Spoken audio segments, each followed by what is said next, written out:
Okay, just put the microphone is on.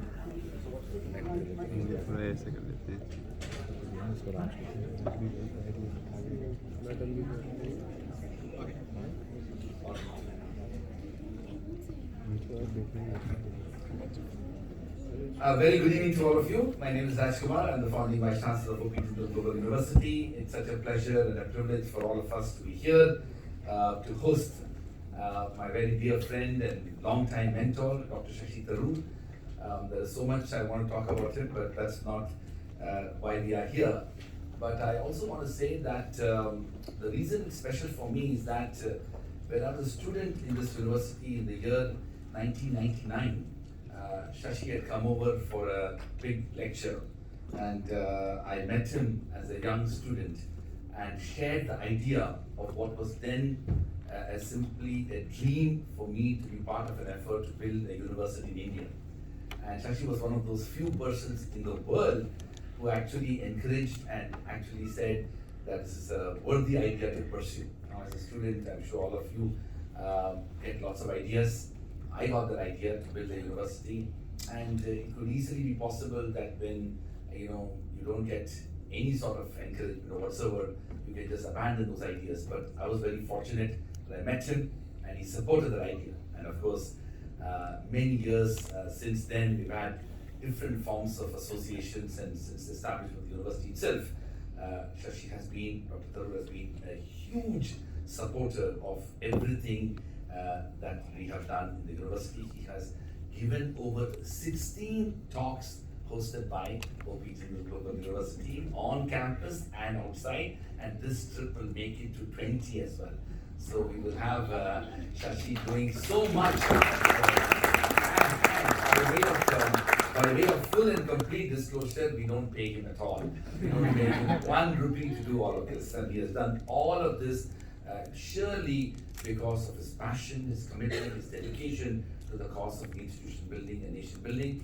And we are truly grateful to him on behalf of our Chancellor, Mr. Naveen Jindal, but also on behalf of our entire university. I am grateful to him for being here and being the kind of person he is. There are so many other things I want to quickly mention. We are, of course, hosting the 35 students of OPT Global University who are here part of the Harvard Jindal Study Abroad Program on Human Rights Development. And again, it's wonderful to see all of you. And I must say this, that your course director, Steve Marks, and the 2 of the faculty coordinators who are with you, Professor Mercy Deborah and Professor Kriti, all of them have said this is the most amazing batch ever. So once again, congratulations. And of course, I hear them telling this in every batch, so I further investigated why they are saying you are. They've said that you do your readings properly, which is very rare among students. I know that. You just have these groups of meetings in the evenings discussing about your readings, which is extremely rare. You can do so many other things in this beautiful city, but and of course I saw firsthand this morning the kind of penetrating and intelligent questions that you're asking in the classes itself. So I'm very proud of you. Enjoy this, what I would call the life-changing experience. It's a truly privileged opportunity that each one of you have, and I sincerely hope you'll make the best use of it. I also want to take this very special moment to invite and welcome over 25 plus Mason Fellows of the Harvard Kennedy School. It so happened that they are actually beginning a journey here. They're going to spend a year as a part of the Mason Fellowship, 1-year program at the Harvard Kennedy School. And this morning we had a meeting with the Harvard Kennedy School dean, and he actually has not yet met them. So he conveyed his best wishes to you, and he will welcome you formally tomorrow, while Shashi and I and all of us are welcoming you today to Boston and Harvard and to US. I also want to personally thank Professor Sheila Jasnoff, who is present here, one of the most distinguished scholars and public intellectuals of our time. We're very fortunate that Sheila has been to our campus and has actually worked closely with some of our faculty members. So thank you very much, Sheila, I know you had a travel, and so good to see you here. I also want to welcome and invite all of you who are present here from the community itself. I want to thank Steve for putting together this summer school. This particular school was extremely difficult post-pandemic and numerous issues, including visa. I want to thank my colleague Mohan Kumar, who had umpteen numbers of meetings with the the US ambassador and others present to get your visas. So big thank you to Mohan. Thank you, Vijender, for your presence. Of course, thank you to Mercy and Kriti. Again, I want to tell you, those two individuals are present here. We don't pay them anything extra. They're here because they want to mentor you. And so again, I want to thank them. Leaving their summer vacation, they are here being part of this initiative. So thank you very much, Mercy. And with those words, I want to really welcome the one and only Dr. Shashi Tharoor, whose presence and his eminence, because of the sheer depth of his intellectual power and his personality, has really transcended all kinds of boundaries. And so we are very fortunate he's here. You know him. He's going to speak on our human rights universal. Dr. Tharoor.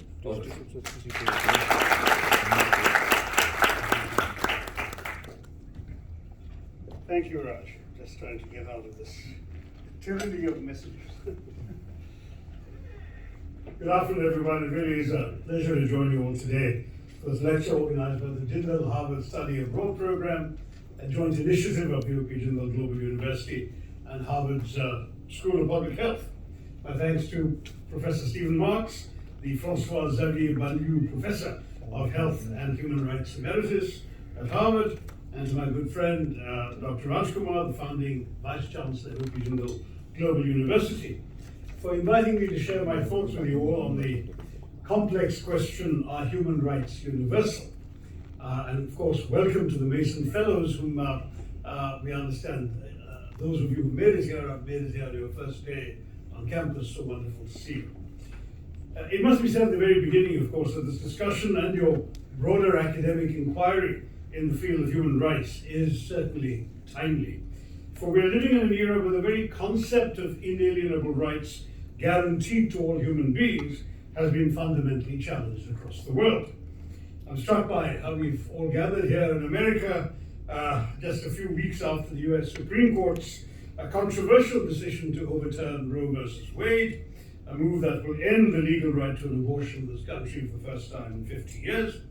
America, long seen in many quarters as an exemplar of democratic traditions and the champion of inalienable rights guaranteed to her people, may now push some women in this country to contribute to the already alarming global estimate of 25 million unsafe abortions a year, according to Amnesty International. That's the number that takes place around the world.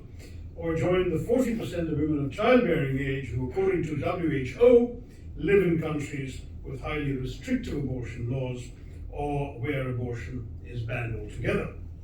But rather than dwell further on that topic, I'm sure it's animated many of your conversations since last month's ruling, I'm also conscious that I stand before you as a member of Parliament from India, a country which has been gripped by systematic assaults on its democratic and constitutional ethos in recent years. Across my country, whether it's in Kashmir, where citizens were placed under a clampdown for over a year, followed by the revocation of the region's special status overnight, quoted under Article 370 of our Constitution, or the incredible hardship faced by working people of the country, especially migrant labor, as a result of an overnight, no-notice nationwide lockdown to curb the COVID pandemic, or in many other states where unspeakable horrors have been perpetrated both by individual citizens and the state alike, usually targeting members of a particular minority, or even in Delhi, whence I've just come, where the government has used its majority in Parliament to regularly pass legislation with grim implications for our constitutional freedoms. Whether any of these things, the fundamental assault on human rights continues to grow every single day, and I'm conscious my country is no exception, especially when the state willfully abdicates its constitutional responsibility to uphold these rights.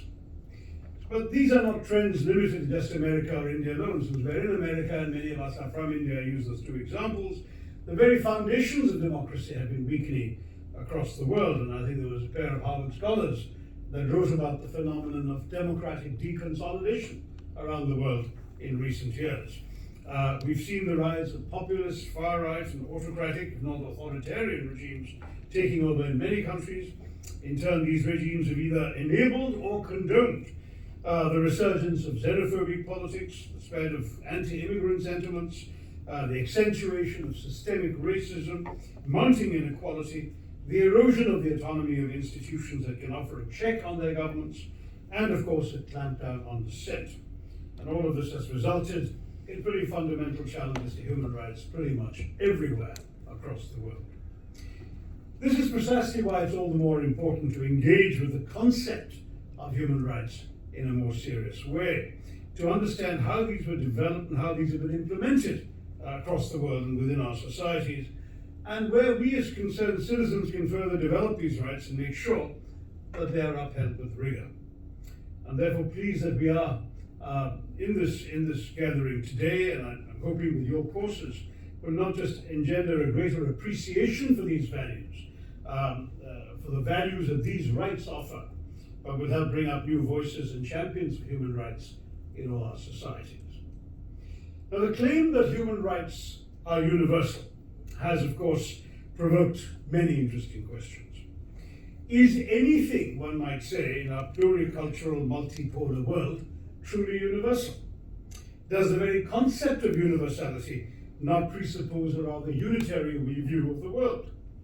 Specifically, as some have suggested, isn't human rights an essentially Western concept, ignoring the very different cultural, economic, and political realities of other parts of the world? Can the values of the consumer society be applied to societies which have nothing to consume? Isn't talking about universal rights rather like saying that the rich and the poor both have the same right to fly first class and to sleep under bridges? Don't human rights, as laid out in the international covenants, ignore the traditions, the religions, and the social cultural patterns of what used to be called the Third World? And at the risk of sounding frivolous, when you stop a man in traditional dress beating his wife or his daughter, are you upholding her human rights or violating his? Now, I raise these questions to make the point that a number of serious objections to the assumption of the universality of human rights have been raised around the world. And I thought it might be worthwhile to briefly dwell on this, because I think people sometimes, particularly in more developed democracies, tend to take these things too much for granted without paying heed really to the other side of the argument. There are, I think, 6 overlapping categories of objections. Of course, one can divide them in other ways, but this is my taxonomy, if you will. Very simply, the first category of objection is what I might call the philosophical, which asserts essentially that nothing can be universal, that all rights and values are defined and limited by cultural perceptions. There is no universal culture, therefore there are no universal human rights, goes this argument. In fact, some philosophers have actually objected that the concept of human rights is founded on an anthropocentric, that is a human-centered view of the world.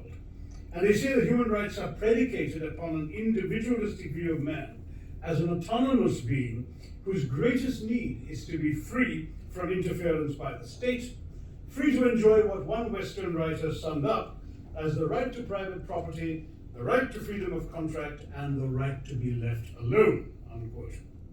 Such a view, these philosophers say, clashes with the communitarian one propounded by other ideologies and cultures. Society, they argue, is more than the sum of its individual members. It has rights of its own that transcend those of individuals. Now, this flows into the second category of objections, what one might call the cultural objections. In a number of non-Western cultures, individuals are not accorded rights in the same way as they are in the West. It is suggested, for example, that in the Confucian or Vedic traditions, duties are considered more important than rights, while in Africa, it is the community that protects and nurtures the individual. One African writer summed up the African philosophy of existence as, I am because we are, and because we are, therefore I am. Even conflict resolution would not necessarily be based, it suggested, on the assertion and the defense of individual legal rights. So African writers have argued they have a complex structure of communal entitlements and obligations grouped around what might be called 4 R's. Not rights, but respect, restraint, responsibility, and reciprocity. In most African societies, group rights, they argue, had precedence over individual rights, and political decisions were made through group consensus, not through individual assertions. A third category of objections is what one might call the North-South argument. People suggest that the Universal Declaration of Human Rights, whose 75th anniversary is just around the corner, was adopted at a time when most third world countries were still under colonial rule, and so that it reflects an ethnocentric bias. And this suggests that the concept of human rights is really a cover for Western interventionism in the affairs of the developing world. That human rights are merely an instrument of Western political neocolonialism. One critic, and I'm afraid I think it was an Indian, wrote of his fear that human rights might turn out to be a Trojan horse, surreptitiously introduced into other civilizations, which will then be obliged to accept those ways of living, thinking, and feeling for which human rights is the proper solution in cases of conflict.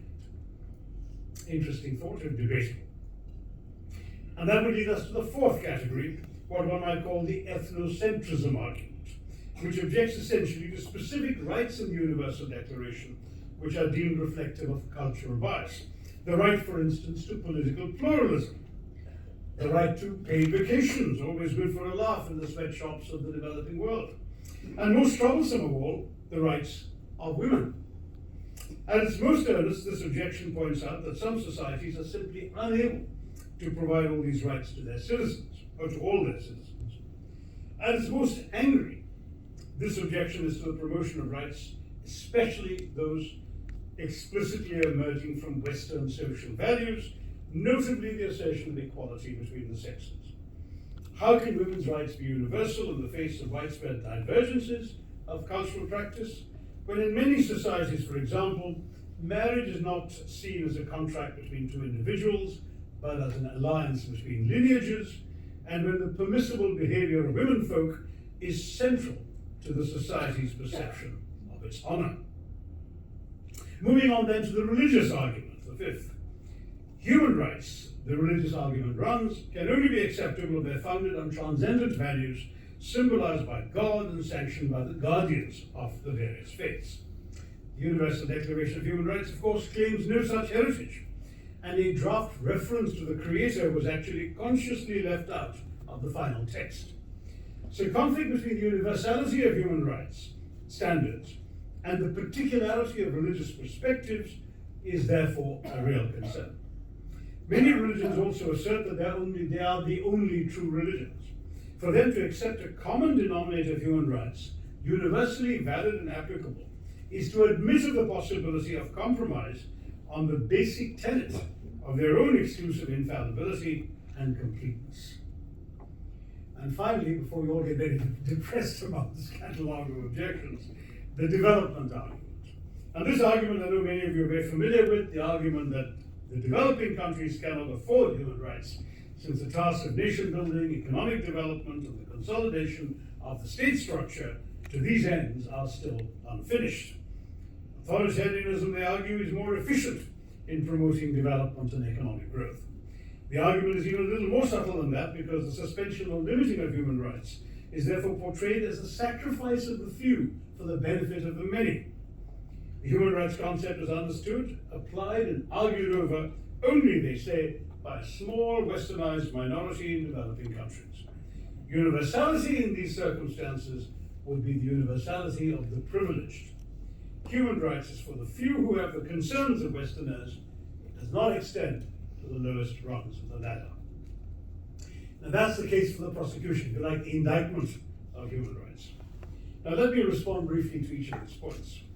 To take the philosophical objection first, I think it's fair to state that concepts of justice and law, the legitimacy of government, the dignity of the individual, protection from oppressive or arbitrary rule, and participation in the affairs of the society are found in every country on the face of this earth. The challenge of human rights today is to identify the common denominators rather than to throw up one's hands at the impossibility of universalism. In fact, a number of developing countries, notably India, China, Chile, Cuba, Lebanon, Panama, actually did play a very influential and highly active part in the drafting of the Universal Declaration of Human Rights. In the case of the Human Rights Covenant, which came later, the developing world actually made the decisive contribution. It was a new majority of third world states emerging from colonialism, including countries like Ghana and Nigeria, that broke the logjam, the East-West stalemate that had held up the adoption of the two international human rights covenants for nearly 2 decades. The principles of human rights have been widely adopted, imitated, and ratified by developing countries. The fact that therefore they were devised by less than a third of the states now in existence is really irrelevant. After all, the same is true of the United Nations itself, and no one questioned its universality, not even the Swiss. The objections, I think, reflect a false opposition between the primacy of the individual and the paramountcy of society. Many of the civil and political rights protect groups, while many of the social and economic rights protect individuals. More important, the two sets of rights and the two covenants that codify them are sorts of Siamese twins. They're inseparable and interdependent, sustaining and nourishing each other. While conflict between group rights and individual rights is not really inevitable, it would be naive to pretend that conflict would never occur. But while groups may collectively exercise rights, the individuals within them should also be permitted the exercise of their rights within the group, rights which the group may not infringe upon. And I say this because culture is too often cited as a defense against human rights by authoritarian regimes who are cheerfully willing to crush culture domestically when it suits them to do so. Also, the traditional culture that sometimes advanced to justify the non-observance of human rights in practice no longer exists in pure form at the national level in any country. The societies of developing countries have not remained in a pristine pre-Western state. All have been subject to change and distortion by external influence, both as a result of colonialism in many cases and through participation in modern interstate relations. You cannot impose the model of a modern nation state, cutting across tribal boundaries and conventions, have your president and your ambassador, the UN, and so on, and then argue that tribal traditions should be applied to judge the human rights conduct of that modern state. Then I would go one step further and say there's nothing sacrosanct about culture anyway. Culture is constantly evolving in any living society, responding to both internal and external stimuli. And there is much in every culture that societies quite naturally outgrow and reject. Am I, as an Indian, obliged to defend in the name of my culture the practice of sati, which was banned over 180 years ago, or obliging widows to immolate themselves on their husband's funeral pyres? Or the fact that slavery was acceptable across the world for at least 2,000 years does not make it acceptable to us now? The deep historical roots of anti-Semitism in European culture cannot justify discrimination against Jews today, and so on. So my basic problem with the culture argument is that it subsumes all members of a society under a cultural framework that may in fact be inimical to them. If you can advocate the cultural argument with an escape clause, that is, if it seeks not to coerce the dissenters, but to permit individuals to opt out and to assert their individual rights, then I'd have no problem with it. So those who freely choose to live by and to be treated according to their traditional cultures are welcome to do so, provided others who wish to be free are not oppressed in the name of a culture they prefer to disavow. Take the often contentious issue of the rights of women, especially in more conservative societies. And I raise this because whenever we have this issue of objections to specific rights, allegedly Western, they very frequently involve the issue of the rights of women, and they're usually vociferously argued by men. Let us concede for argument's sake that child marriage, widow inheritance, female circumcision, and the like are not found reprehensible by some societies. But let us also ask the victims of these practices how they feel about them. How many teenage girls who had their genitalia mutilated would have agreed to undergo circumcision if they had the human right to refuse to permit it? For me, the standard is simple. Where coercion exists, rights are violated, and these violations must be condemned, whatever the traditional justification. So it's not culture that's the test, it is coercion. On religion, it's my belief that men allow God to be blamed for their own sins, and that human rights, as we understand them, are fully compatible with the secular understanding of all faiths.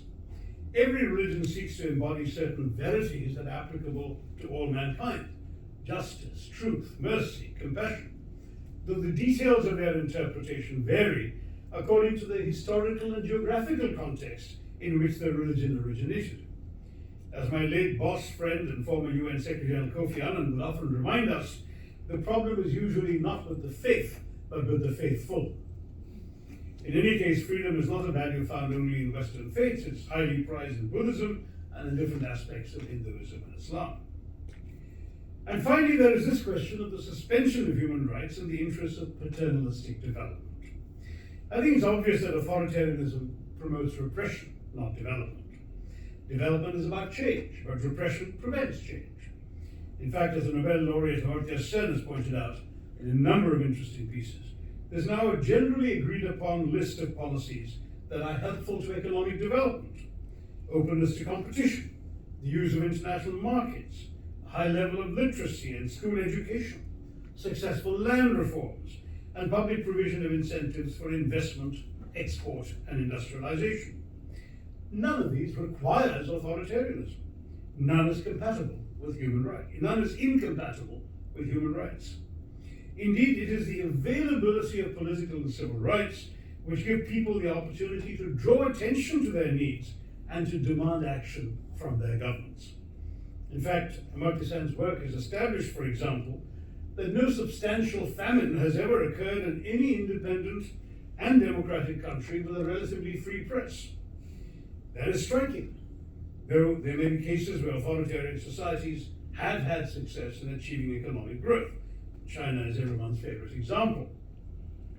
But yet you can take an example like Botswana, which is a paragon of democracy in Africa, which has grown faster than most authoritarian states.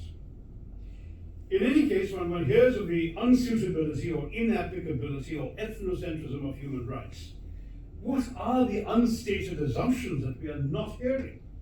What exactly are these human rights that it is so unreasonable to promote? If one picks up the more contentious covenant, the one on civil and political rights, and looks through the list, what can one find that someone in a developing country can easily do without? Not the right to life, I hope. Freedom from torture, the right not to be enslaved, not to be physically assaulted, not to be arbitrarily arrested, imprisoned, executed. No one actually advocates in so many words the abridgment of any of these rights. If I can quote my late boss again, Kofi Annan, at a speech at Tehran University many moons ago, famously said, and I'll quote, "When have you heard a free voice demand an end to freedom? Where have you heard a slave argue for slavery? When have you heard a victim of torture endorse the ways of the torturer? Where have you heard the tolerant cry out for intolerance?" Unquote. Tolerance and mercy have always and in all cultures been ideals of government, rule, and human behavior. If we do not unequivocally assert the universality of the rights that oppressive governments abuse, and if we admit that these rights can be diluted and changed, ultimately we risk giving oppressive governments an intellectual justification for the morally indefensible. Objections to the applicability of international human rights standards have all too frequently been voiced by authoritarian rulers and power elites to rationalize their violations of human rights. Violations which serve primarily, if not solely, to sustain them in power. Just as the devil can quote scripture for its purpose, third world communitarianism can be the slogan of a deranged tyrant trained, as in the case of Pol Pot, at the Sorbonne. The authentic voices of the third world know how to cry out in pain. Let us heed them. At the same time, let us not forget the right to development is also a universal human right. The very concept of development evolved in tune with the concept of human rights. Decolonization and self-determination advance side by side with a consciousness of the need to improve the standards of living of subject peoples. The idea that human rights can be ensured merely by the state not interfering with individual freedom cannot survive confrontation with a billion hungry, deprived, illiterate, and jobless human beings around the globe, so many of whom are in the Indian subcontinent. Human rights, in one memorable phrase, start with breakfast. For the sake of the deprived, the notion of human rights has to be a positive, active one. Not just protection from the state, but also protection of the state, to permit these human beings to fulfill the basic aspirations of growth and development, which are frustrated by poverty and scarce resources. We have to accept that social deprivation and economic exploitation are just as evil as political oppression or racial persecution. This calls for a more profound approach to both human rights and to development.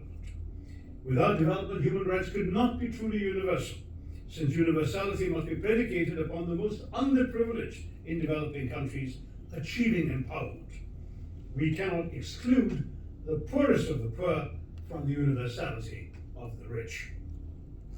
And also, frankly, it's an argument we can turn around ourselves as people from countries such as those represented this evening here. Do some societies have the right to deny human beings the opportunity to fulfill their aspirations for growth and fulfillment legally and in freedom, while other societies organize themselves in such a way as to permit and encourage human beings freely to fulfill the same needs? On what basis can we accept a double standard that states that an Australian's need to develop his own potential is a right, while an Angolan's or an Albanian's is a luxury? But I do want to make the point in saying this, that universality does not presuppose uniformity. In asserting the universality of human rights, I do not suggest that our views of human rights transcend all possible philosophical, cultural, or religious differences, or represent a magical aggregation of the world's ethical and philosophical thought systems. Rather, it's enough that they do not fundamentally contradict the ideals and aspirations of any society, and that they reflect our common universal humanity from which no human being must be excluded. It's so easy, after all, for the same set of data, as all economists, I'm sure, know, to be interpreted differently from two different perspectives. Human rights, in other words, and I think I've crossed my half-an-hour barrier, derive from the mere fact of being human. They're not the gift of a particular government or legal code. But the standards being proclaimed internationally can become reality only when applied by countries within their own legal systems. We have to work towards the indigenization of human rights, their assertion within each country's traditions and history, if different approaches are welcome within the established framework. If, in other words, we can encourage eclecticism as part of the consensus and not as a threat to it, then such flexibility can guarantee universality, enrich the intellectual and philosophical debate, and so complement rather than undermine the concept of universal human rights worldwide. Human rights, in other words, can help keep the world safe for diversity. I hope I've given all of you enough food for thought over the course of this lecture, even if you may not necessarily subscribe to some of my arguments in specific detail. I hope that as scholars you will continue to debate and discuss these themes amongst yourselves and your many compatriots from across the world here at Harvard, and that together, through your leadership on this issue, we may once again revive and champion a broader and more inclusive idea of human rights. Thank you very much. It's been really enjoyable.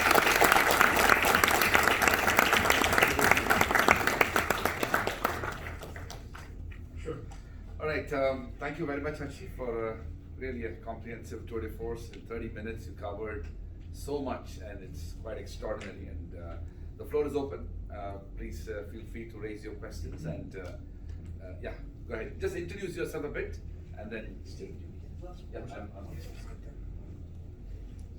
Thank you very much for this inspiring lecture. I came a bit late. Can you speak a little louder? Yeah, it's going to be a bit of a challenge for these aging years. No issue. My name is Mohammed Jamil Yusha. I'm from Nigeria, and I'm a new mid-career master's in public administration candidate. Thank you very much. Quite inspiring, and your profile says a lot. My question is, it's a bit hypothetical, but it could be real. If you were to become the next UN Secretary General, The next? UN Secretary General, what is the one thing you will do to ensure that human rights are universal? No, I mean, it's not the privilege of any particular government to ensure human rights are universal. I think it's incumbent upon all of us. There is understandably a certain resistance when any one country sets itself up as the arbiter of human rights standards worldwide. I think the idea is to encourage a consciousness within each country that these are standards that apply to them, and that if they fall short of them, it's up to them to try and fix that. But to uphold these standards universally is our obligation. So I would not particularly say that whether I was in the US or in India or any other country, that country would suddenly have a God-given right to tell others how to look after their human rights. I think that's a mistake, and in fact it can be counterproductive because it breeds resentments as well. Far better, first of all, to work within your own country to ensure that human rights are upheld, and that through your own behavior you serve as a model for others, so that at least when others fall short, any reproaches you may feel they need to address can't be turned right back at you. But I wouldn't go beyond that at this point, Mohammed. Could I intervene there, because I think our friend from Nigeria was asking about the United Nations, right? Yeah. Oh, I'm sorry, I heard United States. United Nations. UN Secretary General. I beg your pardon. I thought you said United States. No, That's why. UN Secretary General. Okay, my apologies. The UN, I see. The UN has a definite mandate because, of course, it is the custodian both of the Universal Declaration of Human Rights and of the two covenants, the Covenant on Civil and Political Rights and the Covenant on Social, Economic and Cultural Rights. So it does therefore have an obligation that others don't have to point to the specific standards that others are not necessarily maintaining. Thank you. The UN Secretary General has principally an exhortative role. As my quotations from Kofi Annan indicate, some Secretary Generals have taken that more seriously than others. But the idea would be that they can actually go out and with authority point to these things. As a matter of practice, very few Secretary Generals criticize individual countries, but they have an authority and an obligation to uphold general standards. And as I said, for example, quoting those lines from a speech at Tehran University, you can also go to specific countries and remind them of their obligations without actually mentioning them directly or seeming to point fingers at them. And some Secretary General have done that very, very well, Kofi Annan being an outstanding example of that. The UN bodies dealing with human rights are governmental bodies. So that, for example, the UN Human Rights Council, when they discuss, for example, a country report, it's a bunch of governments sitting in judgment on a government, and inevitably politics will come in. The individual UN rapporteurs, of course, have the right to name and shame, and many of them do. I mean, often governments round on them. And it's sometimes said that the Human Rights High Commissioner, in standing up for her rapporteurs, is very often all alone, that the Secretary General doesn't give her the backing she needs. That's part of the challenge, but the UN Secretary General also has a political role, which obliges them to cooperate with governments. Whereas High Commissioner of the Human Rights has both a legal and a moral, if you like, justification for standing up even against member states. And there is a paradox at the heart of that, which a couple of high commissioners have discovered, which is that you will be very often criticizing the very governments that have the power to reappoint you or not. So I think human rights high commissioners are increasingly becoming one-term wonders if they do their job well. And in fact, if any human rights high commissioner is re-elected, it probably means they bit their tongue more often than was good for them. But the Secretary General certainly can speak in general. Sorry, I misheard you. Yes, sir. You really will have to yell. I'm clearly getting deaf. My name is Shashi. I'm part of the Mason Fellows as well, starting this year. I actually work at the UN, Sustainable Development. But so I think I have two parts to this question. The first is why stop at human rights, right? I mean, what about livestock? No. Why stop at human rights? Why stop? You know, I mean, there's a whole argument for rights of nature, rights of sentient beings, and also human rights in the digital age, the digital frontier. I mean, that's where most of the conversation contentiously is heading. What worries me more than, you know, a random despot somewhere saying, oh, you know, these are alien concepts, we don't adhere to them, is the new language that India, China, and Russia have started speaking. So Akbaruddin famously at the GDA Hall said, India is committed to a balanced view of human rights. And now China and Russia had a statement that said that we are jointly committed to true democracy. And China has started calling itself a democracy now, whole of process democracy. And in fact, China apologists call it a one-party democracy. The US is a two-party democracy, China is a one-party democracy. So the question is that, either these players have entered into the discourse because they feel they have enough muscle to pull the conversation through the means of the conversation itself in the other direction, or this is just another gimmick kind of a thing. So, I think that's what's a good way to tackle the dilution of the conversation from within, which these countries are now trying to do. We're a true democracy, we're committed to true multilateralism, and they're committed to a balanced view. I think that is the very dangerous Trojan horse, and how to approach that.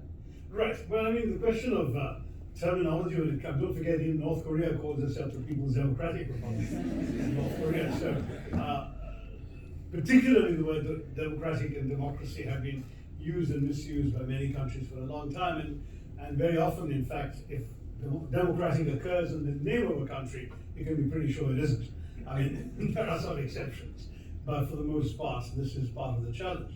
But when you're quite right to say that there are more subtle and sophisticated ways of moving the conversation away by talking about other forms of human rights observance. And I think we have to basically say, fine, so let's hold you up to standards. Are there any provisions of the particular international conventions you've signed that you don't feel apply? Because remember that when a member state signs an international convention, they take on all the obligations of that convention unless they specifically indicate there are exceptions. You are allowed to withdraw from one particular provision. I think the Saudis do not accept the provisions on rights of women, on equal rights of women. Though now they are changing and evolving, and they may well become a much more equal society in terms of gender relations than they used to be. Though arguably, for their progress, you have the Afghanistan going the other way. But the fact still is that you can essentially, I think the best way in international affairs to universalize principles like this is to hold countries to the letter of their commitments and to ask them, so what is it that you are, okay, so you're a truer democracy than me, fine, you're a true democracy. Tell us how you differ. What is it that you don't uphold? What rights? And we know with China, for example, what rights are not available. There's a famous episode of the Olympic Games when Beijing was hosting the Olympic Games, and the Western journalists were reporting there was no freedom of expression and freedom of speech in that country. And the Chinese said, no, at the time of the Olympics, we are designating 8 spots outside Beijing where anybody can come and say anything they like against the government. But of course, in order to be allowed to speak at these 8 spots, they have to apply for permission first. And every single person who applied was promptly arrested.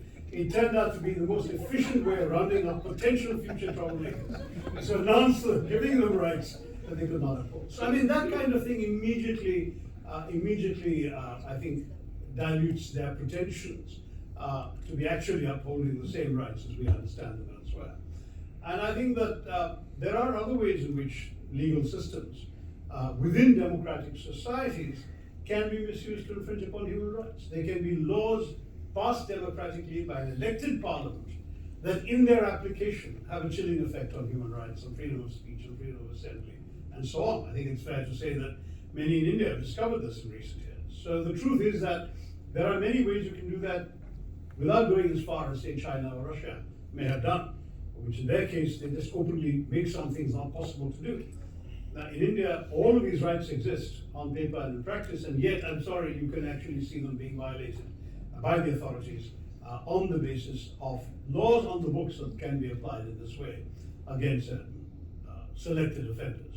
So these are challenges that exist. But one of the things that I think you learn fairly early on is that the quest for perfection is a pointless effort, because there is no perfection on this planet. We probably never get there. No one has managed it so far in the many, many lifetimes of all the generations that have gone before us, and I dare say your generation isn't going to do any better than mine.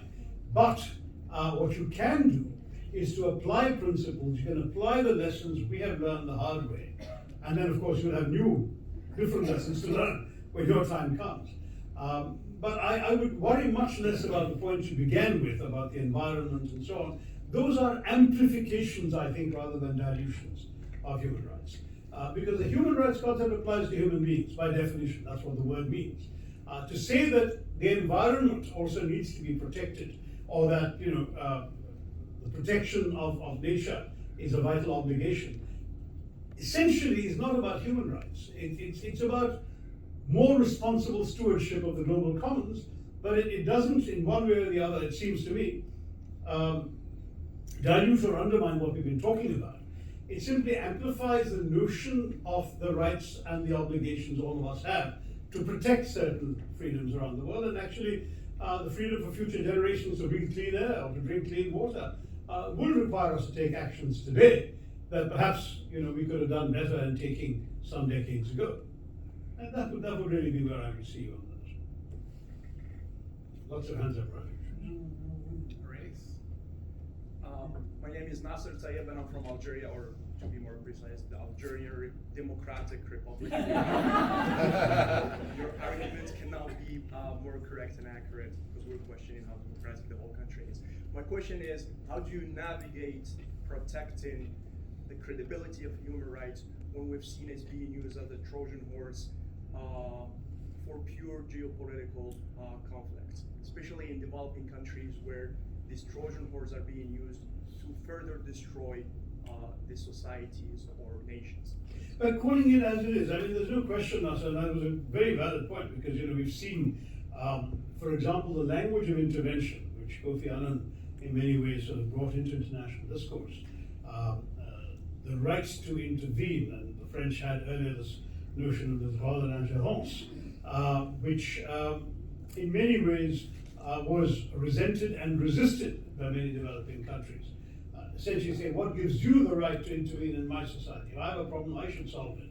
Help me to solve it, don't come and interfere yourself. But the fact is that is a notion that has been extensively debated since a fairly historic speech that Kofi Annan made back in 96 or 97 on the subject, opened the floodgates, and then the right to intervention was, or rather, bigger part, it was not called the right to intervention, it was called the right to protect, responsibility to protect, or R2P. That concept entered international discourse. One of the protections built into that was that no individual country would have the right to declare that it was going to go in and protect human rights in another country. It would be the United Nations, the Security Council, collectively representing the political conscience, if you like, of humanity that could make that decision. But we all know that has not always been respected. The US and Britain marched into Iraq without the consent of the UN Security Council.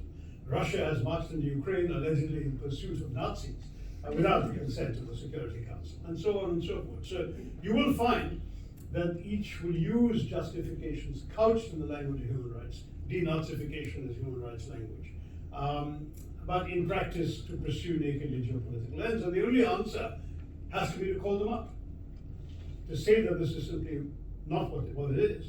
And let's not pretend. And if enough people point this out, then perhaps the justifications will be fraying a bit at the edges and will not be used so well the next time. All right, next question from women. Yeah, please. Hello, sir. Hi. It's a pleasure to meet you. So there's a lot of commotion and debate about this, but I would like to take this opportunity and ask you for the final time. Since we are talking about human rights here, so India's abstinence on Russia versus Ukraine issue, since we all know Russia violated a lot of human rights in Ukraine. So India's abstinence on this issue is kind of hypocritical. What do you think about that? Well, as you may know, since you seem to be Indian, I was an open and public and indeed the first dissenter from the Indian government policy, both on mass media and on television, and in Parliament itself. I mean, I spoke in the Ukraine debate opposing the government's policies, and my reasoning was both couched in terms of principles, but also in terms of geopolitical realities. If you really want me to go into it, very briefly, I mean, I'll try and summarize. I argued that our first statements at the UN led down a number of standards and principles that we had upheld for the preceding 70 years: inviolability of borders, respect for sovereignty of states, upholding international law, condemning the inadmissibility of the use of force to settle international disputes, and so on. Subsequently, India did start articulating those principles while mysteriously not applying them against anybody. So the Russians have come in and marched into a country and done all of these things, and you're saying it's terrible, these principles must not be violated, but you never say that somebody has violated them. That too suggests a slightly mealy-mouthed approach. I have to say that mine is a very unpopular and minority view in India. The vast majority of political opinion is behind the government on this, and not just from the government side. I mean, even many opposition parties tend to be sympathetic to the government. The view being that realism dictates that we need to be keeping on the good side of the Russians. So in Parliament, I did explain why I didn't agree with that either. First of all, because I felt that the Russians have, I mean, the reason we needed to be friendly to the Russians was supposed to be first gratitude for many, many decades of support in the UN Security Council and elsewhere. That, as I pointed out, actually included Ukraine, because it was the Soviet Union that was friendly to us, not just Moscow. Second, there was the dependence on Russia for weapons. That has been going down. At peak, we had 85% of our weapons coming from Russia. Today, it's about 45. But indeed, spare parts for the existing weapons and servicing and so on needed to come from Russia. As I pointed out, however, they have been so weakened by sanctions that they're going to be highly unable, in any case, to either supply new weapons or to service the old ones, because they can barely get pieces to match what they need that they're losing in the course of their current war. And the third point is supposed to be economics, that Russia does make oil and gas available to us at reasonable prices. And I accept that that is a legitimate argument, but that doesn't require you to sacrifice your principles. The Europeans are buying far more oil and gas than we are, and they all condemn Russia unanimously. So it seemed to me that none of these arguments really holds good, and I've made this point repeatedly. I also felt that it's not particularly smart of any government to be so overtly on the wrong side of history. However this war ends, it will end with a Russia that's weakened, and in particular a Russia that's far more dependent on India's principal adversary, which is China. And so you're going to find that Russia will be of no particular use to you to counterbalance your biggest threat on your borders from a country that has just killed 20 of your soldiers 2 years ago. So why on earth are you putting your eggs in their basket? All right, yeah, a few more questions. Please quickly introduce yourself, please. Hello there, I'm Farah Shroff and I'm a TACME fellow. And I can't hear a word you're saying. I'm so sorry. Hello there, I'm Farah Shroff and I'm a TACME fellow at International Health, and it's been Hello there, Farah. Hello there. It's such a pleasure to hear you speak. I'm wondering if you could talk a little bit more about your thoughts on the ricochet effects of rulings such as the overturning of Roe v. Wade, and both positively and negatively, what you think is going to happen around the world, particularly in countries, say, like Latin America, which are much further ahead than the United States in terms of abortion rights. What kinds of things do you think are going to happen? A chilling effect or a heating effect? What do you think is going to happen? It's difficult. I'll give short answers, which we can move on, cover as many people as possible. I think it's difficult, frankly, to give you a one-size-fits-all answer. Each country has its own traditions, its own laws and policies on the very same issue. I would say that in those countries where laws are much more permissive, there's a certain sense of astonishment that the US has gone backwards. And you've seen statements, even by prime ministers. For example, the Prime Minister of New Zealand, Jindal-Harvard, openly said that this was an astonishingly regressive move at a time when women have been progressing around the world and asserting their rights and so on. And I would say that broadly speaking, many countries which are already in a more liberal place on this are highly unlikely to backslide merely because the Americans have. Everyone recognizes that America has an unusual system and is in a particularly interesting moment of the evolution of the Supreme Court. And this is something which I think is unlikely to inspire change elsewhere. In certain societies which were already conservative, it may conceivably shore up the resistance to the kind of progressive change that many were advocating. There have been societies, principally Catholic ones in Latin America and Western Europe, where there were progressive movements saying let's move in the right direction to assert women's rights, and yet when this kind of news comes from the United States, it emboldens and strengthens the hands of those who are resisting those changes. But beyond that, I don't think you're going to see any copycat decision making, because each country's situation is different. Thank you. Let's have some. Please introduce yourself. Please. So I'm Samrid. I'm in first year of my law school. So I have a two-part question, real quick. So I hope you're aware of Xinjiang, what's happening with the Uyghurs in the detention centers. it's both violative of UDHR and ICCPR. So is there some sort of mechanism by which the accountability to such obligations can be ensured? And coming to the second part, to make human rights universal, our remedies should be made universal so that the rights can be made universal. Right. Both very interesting, thought-provoking questions. On the Uyghurs, part of the problem is that you don't have a systematic effort to act against China on this, partially because China is as powerful as it is. Remember, in a body of sovereign states, other states are always going to be conscious of their relationship with the state they're pointing their fingers at.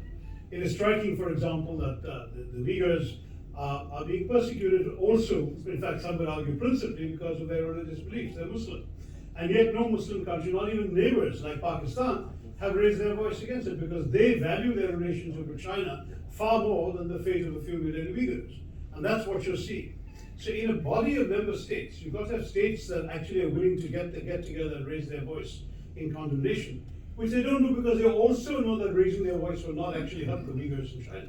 Because who is going to be able to tell the Chinese what to do and to get the Chinese to listen to them?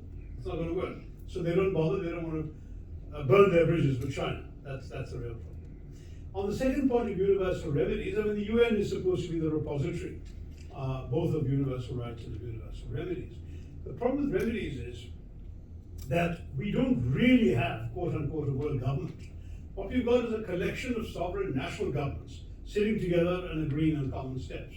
So even if, for example, a UN human rights body writes and publishes a report that's condemnatory of a particular state and recommends a remedy, who's going to impose that? Say tomorrow the Israelis in the occupied territories, what's going to happen? Who's going to tell Israel that they can't do something and they have to do something else? And who's going to enforce it? Nobody. Therefore, that is a quest that actually presupposes a supranational authority that in fact doesn't exist. Yeah, please, next. Right, so my name is Sankar Varma and I'm also a first law student in Jindal. So my question is a bit restricted to India. As you said that we have seen an increased number of human rights violations that is taking place in India by the authorities. But my question is, what form of remedial mechanisms can be provided? Because in the last few decades, we have seen that the judiciary is taking a prolonged number of time with a huge number of backlog of cases which are present, and it's taking a lot of time to achieve justice if justice is achieved in the first place. So, as citizens of the country, what other form of remedial mechanisms can be provided in cases of human rights violations? The only answer lies in the judiciary, I'm afraid, because when a legal right is violated, it can only be enforced in the courts. That's what the system is. There is obviously the ultimate sanction of turning out a government that's abusing these rights. But as you can see, the Indian voter doesn't seem particularly inclined to head in that direction. So we will have to rely on the courts. And the courts have been not totally, as you said, giving in. In some cases they have given in, in other cases they stood up for it. So difficult to give again a generalization there, except to say that it is in our system and in most democratic systems, legal rights can only be upheld and therefore enforced by the courts, by the judiciary. We have to leave it to them. So we have around 8 minutes. Just want to alert you, please. Sir, hello. My name is Nathan. I'm in the final year of law college. So my question is more on the philosophical side, that more regarding the philosophical objection. So while addressing the question of human rights, we come to ethics and morality at times, and of what being right and the wrong. And while exploring this, we explored are these right and wrong universal and standard, or are we told that these are universal and standard, constructed over time, historically, with social reforms, political movements, and economical reforms, right? So at this juncture, where we do not know how to navigate this moral compass, or let's say when we do not know whether we can locate the coercion that you talk about, at that juncture, at such derangement, how would you define the denominators that you talk about? Well, I did try to address that in my remarks. I mean, I said, essentially you've got to look at what are the specific rights that a system would seek to deny to people, anatomize them, and challenge them. Similarly, what are the, when individuals say that there's something they don't want to do and they're forced to do it because they have no choice, what are those and are they not violations? But when you say you, who is the you? If we are outside observers studying all this, we can certainly draw these conclusions, I think, without too much difficulty. If you're caught up within a particular society, and you have to fight that battle within the society, it becomes a different challenge. And there I would say that it depends entirely on the person whose rights are violated to actually manage to amass enough support to make sure her rights and the rights of others in the future are not violated further. The issue with this is that every society is not the same. And in some it will be possible for you to organize in defense of your rights, in some it may not be so possible, etc. But for the outside observer making moral or philosophical judgments, I would submit it's not that difficult. Great. All right, let's move there, please. Hi. Introduce yourself and then. Hi, Dr. Tharoor. Thank you very much. My name is Nishant. I'm a candidate here at Harvard doing an MPA. My question is, India likes to talk about itself as being the world's largest democracy, but my question is, what are the standards and principles that India stands for in relation to human rights, given the backsliding and assault that is already taking place in the country? So, in other words, what is India if not a democracy? And what does India's democracy stand for? You can't give a simple answer to that. It's too vast. But I think just one example. I mean, just last week, the UN Human Rights Commission voted on a resolution about gay rights, gay, lesbian, so and so. India abstained, but the Indian Supreme Court has determined that it's entirely legal to be gay. So, which is India? Are you talking about the Indian legal and constitutional system, which does not anymore permit prosecution of gays? Are you talking about the Indian bureaucracy and government, which has chosen to abstain on the appointment of a UN rapporteur on gay rights?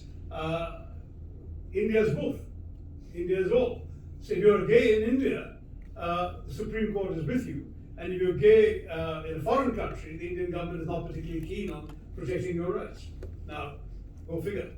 You know, it's too complicated a question. I mean, the question you've asked requires a very detailed sort of dissertation level response, which I don't believe we have time for. There's a question there. And there's a young lady here who's had a hand up for a long time. Right? Okay, all right. Yeah, please go ahead. Dr. Tharoor, Introduce.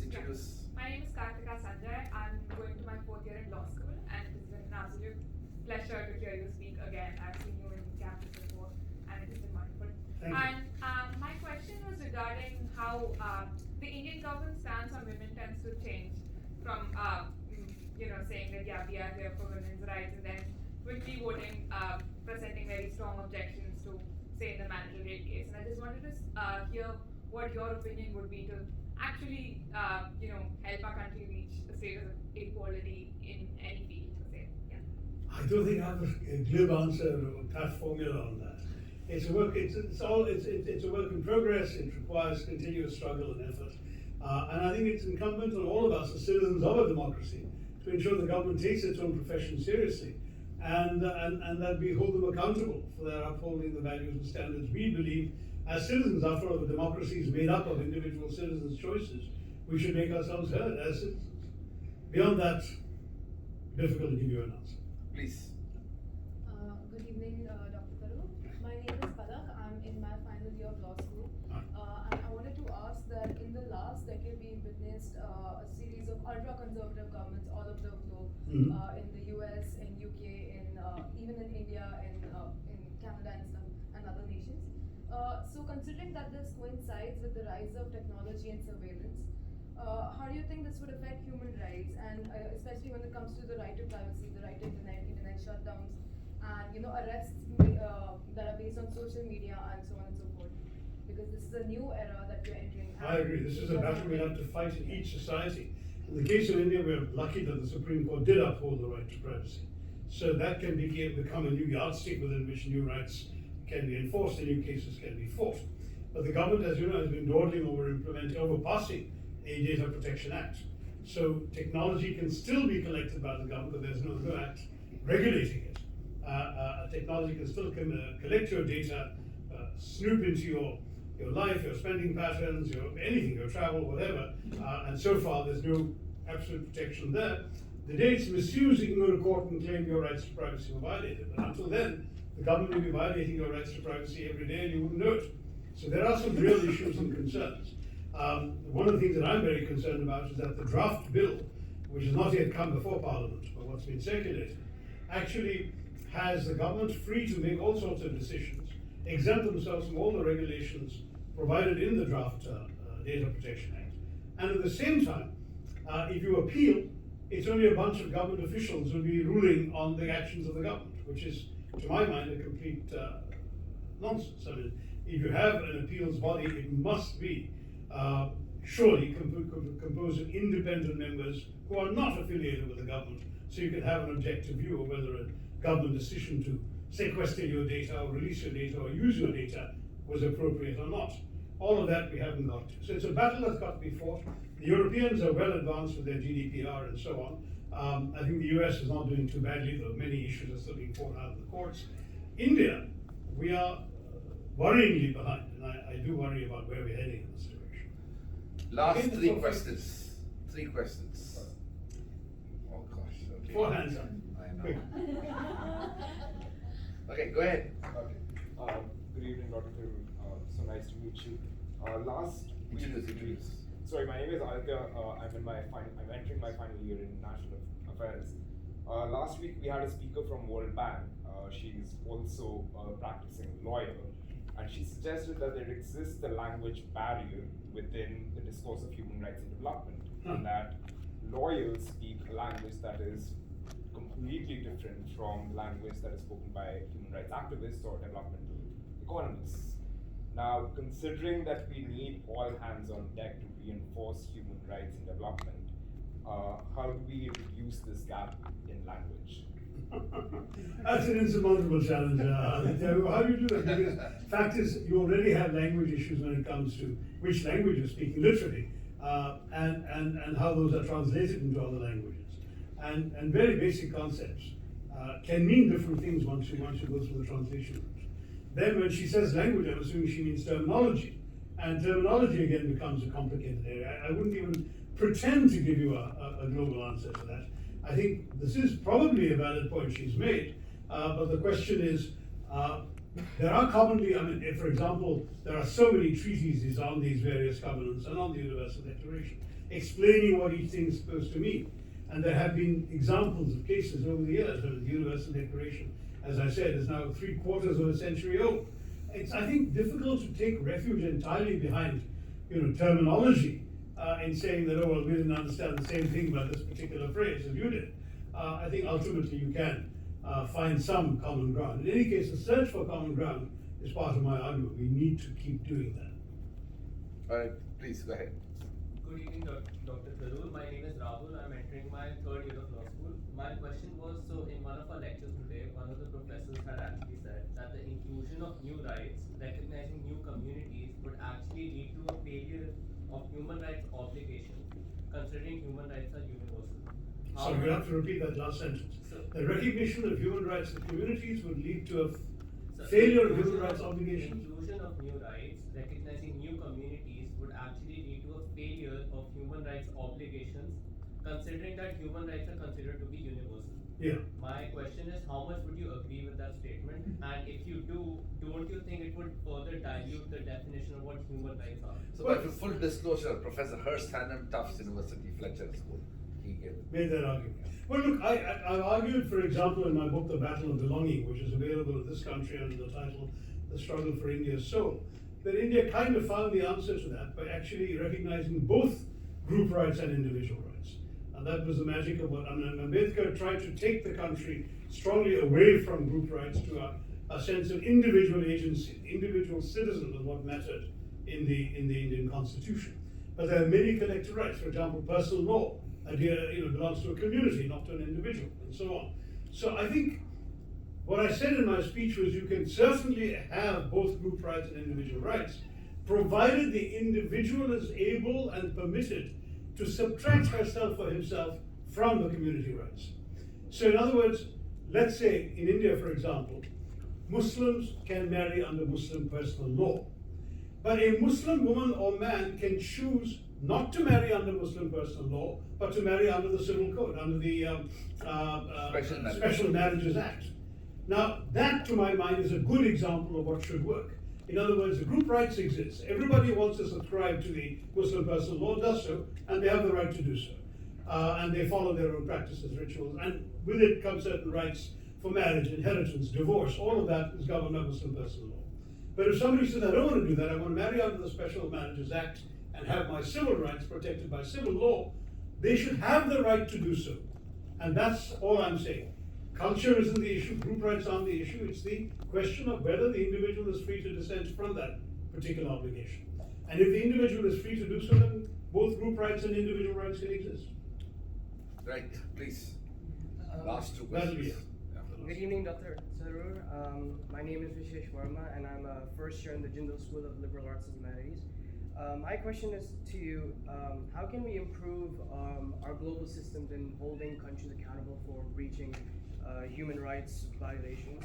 And what challenges do you think we might face in terms of upholding and improving the systems? And also, Who's the we? Sorry? Who's the we? The world? The world, and like institutions like the UN, the high courts, and all of these ruling and I'd say monitoring parties.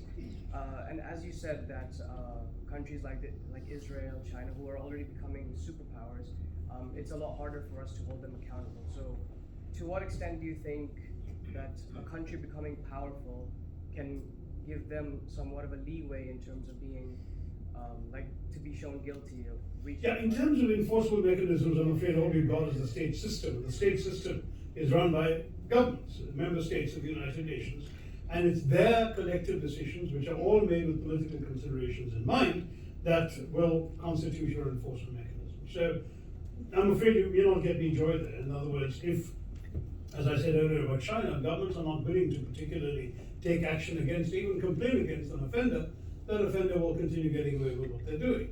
But frankly, even if member states complain, what can you do about a state as powerful as China?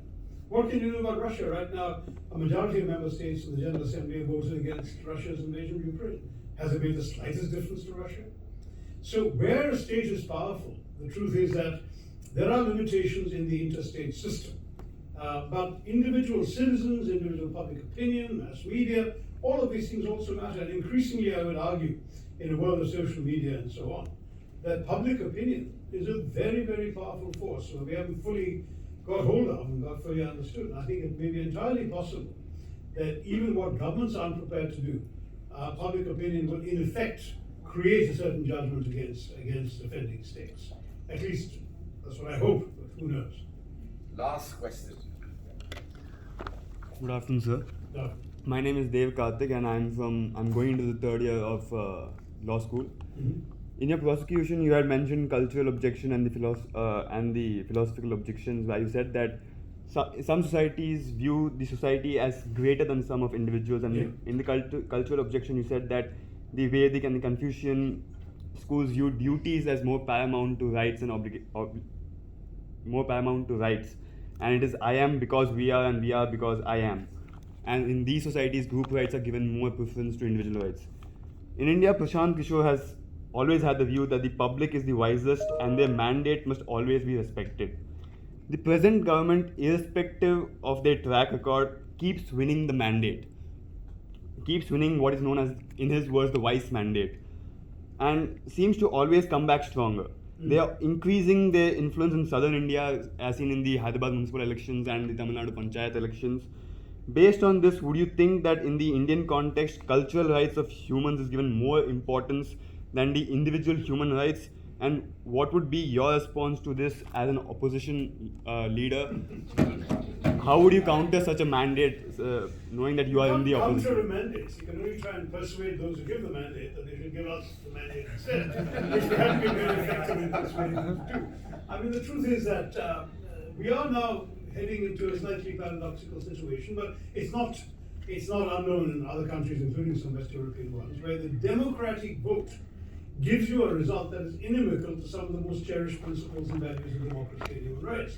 But I think, this is what people want, would be the argument, right? And the American people voted for Trump, despite it saying throw all the Mexicans out and all that sort of stuff. Throw all the Muslims out, throw all the Mexicans out. He had a whole series of one-liners which apparently won in the majority. And the question you have to ask yourself is, in a democracy, are you not obliged to play by the rules? Yes, you are. And if that's what the voters get, then they can pass the laws that they believe the voters want them to pass. And we're seeing that happening increasingly in India. All we can do, I think, in the democratic system is to present a vision of the alternative case and urge, you can sit down if you like, Dave, and write your notes. And you could essentially find that there is one day a recognition that some of these things have gone wrong. And it's often pointed out that Hitler had a democratic mandate back in 1933. And that ultimately the logic of what he was trying to do went so far that eventually there was a great revulsion against it that eventually resulted in his own destruction. But if a government doesn't create the conditions for its own destruction, goes on this way, that society changes in a certain way. I think you can argue you're seeing that now in Hungary, under Orban. You're seeing that possibly to a great extent in Turkey, under Erdogan, where within a democratic system of free and fair elections and so on, you have people elected by a popular mandate who are hollowing out all the institutions of democracy and human rights and getting away with it because the people are supporting them. Now, that may well happen in India too, and that's one of the things I've been warning about in my writings and speeches. Sorry not to be giving you more cause for optimism than that. But we will continue fighting the good fight as long as we can, and as long as enough voters are around to help us. Thank you. Thank you very much. Thank you so much, Dr. Shashi Tharoor, for not only the fabulous lecture, but this amazing freewheeling discussion. It's actually, these days, it's pretty rare for us to have such conversations in this manner, so I'm really grateful to you for taking all the questions. I also want to mention that as independent individuals, young people in particular, it's important for us to be conscious of the fact that we have a duty to protect and preserve the rights that we're talking about, regardless of political and other forms of objectives that individual governments might have. And so there is a transcendental nature of rights that we need to be conscious of.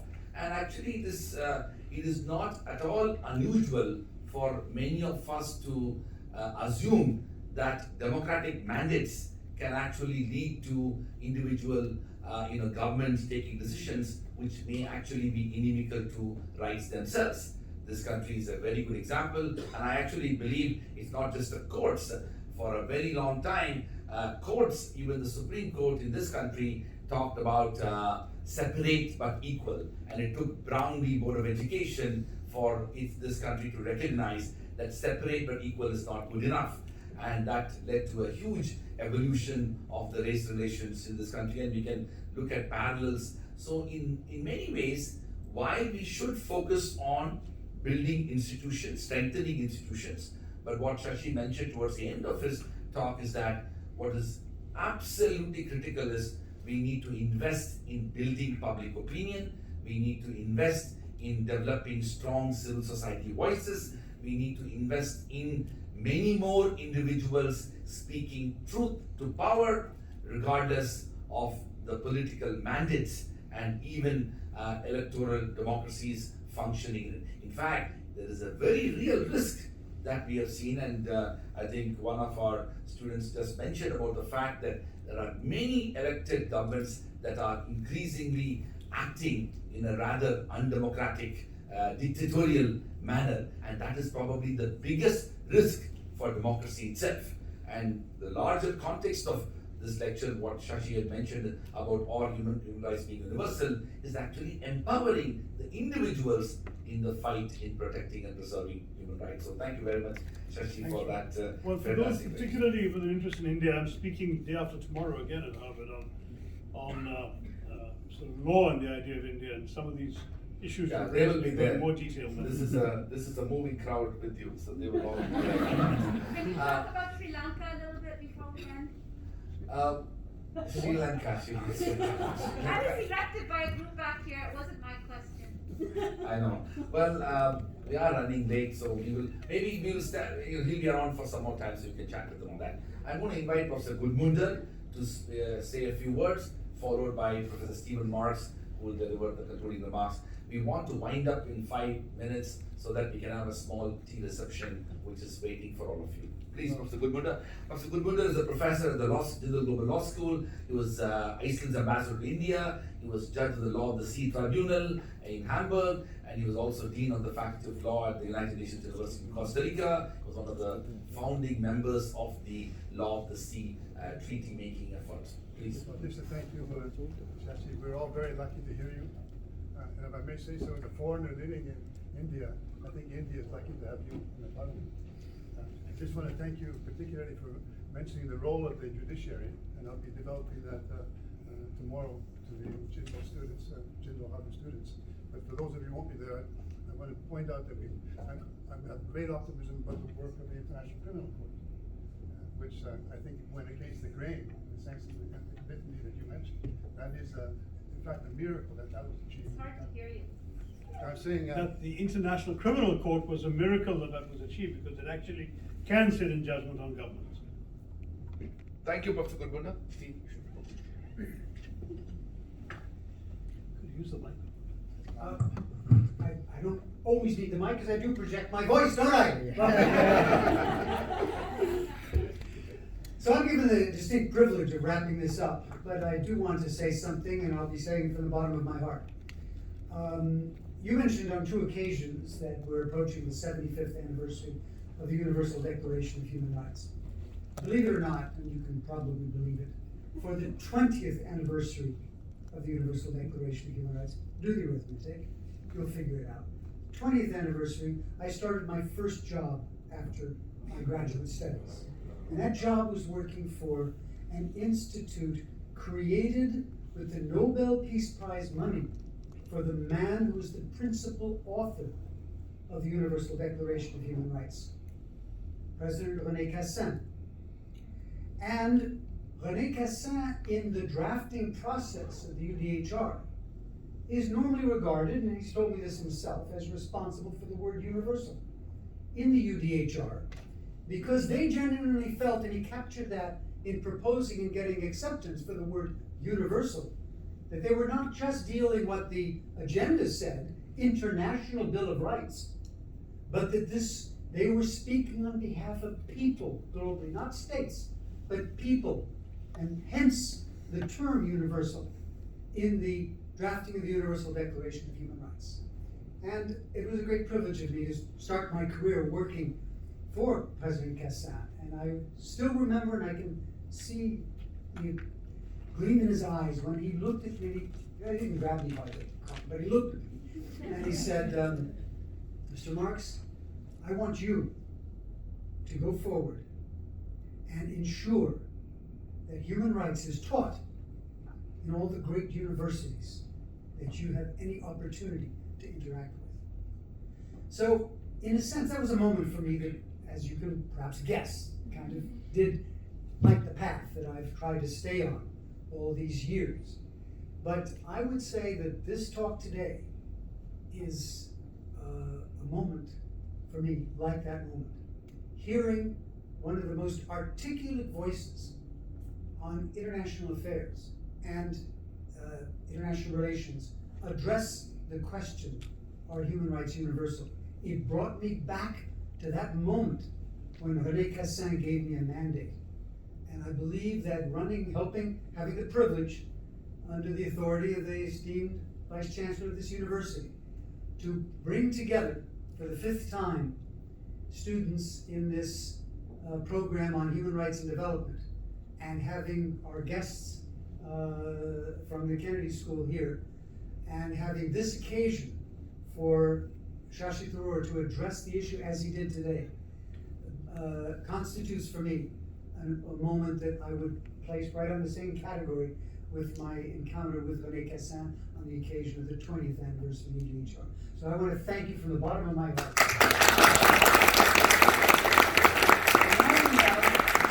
Now we have a little reception upstairs, right? Yeah, absolutely. All right. And thanks again. Enjoy it. Thank you so much for coming to everybody.